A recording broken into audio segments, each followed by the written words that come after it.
ચંદન સમા શરીરની સાર્થકતા શેમાં?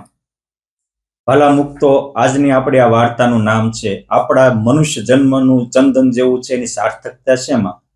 ગુણાતીતાનંદ સ્વામી વાતોમાં વાત લખી છે કે એક કઠિયારો બાવના ચંદનના જંગલમાંથી ચંદનના લાકડા કાપી અને નિત્ય તાપતો હતો. એક દિવસ ત્યાંથી નગર શેઠ નીકળ્યા.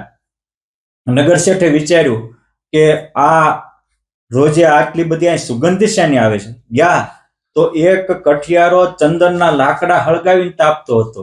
એટલે શેઠિયાએ એ લાકડામાંથી એ હળગતું લાકડું ઓલવી અને એને કહ્યું કે આલે આ 200 રૂપિયા, તું મને આ લાકડું આપ.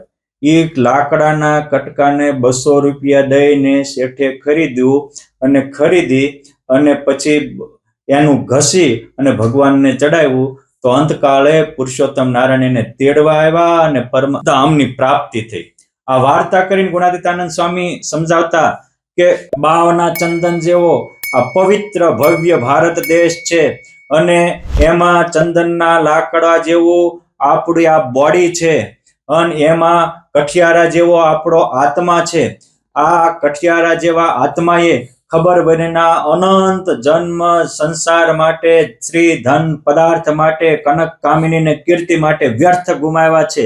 પરંતુ એકવાર ભગવાન કે સંતના વચનમાં વિશ્વાસ રાખી અને ભગવાનને સંતની સેવામાં લગાડી દે તો પળમાં બેડો પાર થાય. જેમ વચેલો ટુકડો પણ શેઠે ચંદનનો ભગવાનને ચડાવ્યો તો ભગવાનના ધામને પામી ગયો.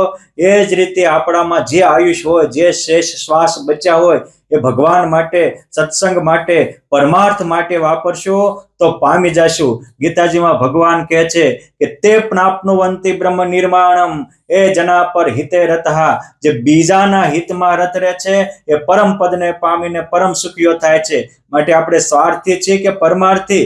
સુખી થવું હોય તો સ્વાર્થી મટી અને સેવાભાવી બનો, ભોગી મટી અને ભક્તિવાન બનો, અને ભયમાંથી મટી અને ભાવનાના દુનિયામાં જીવતા થાવ.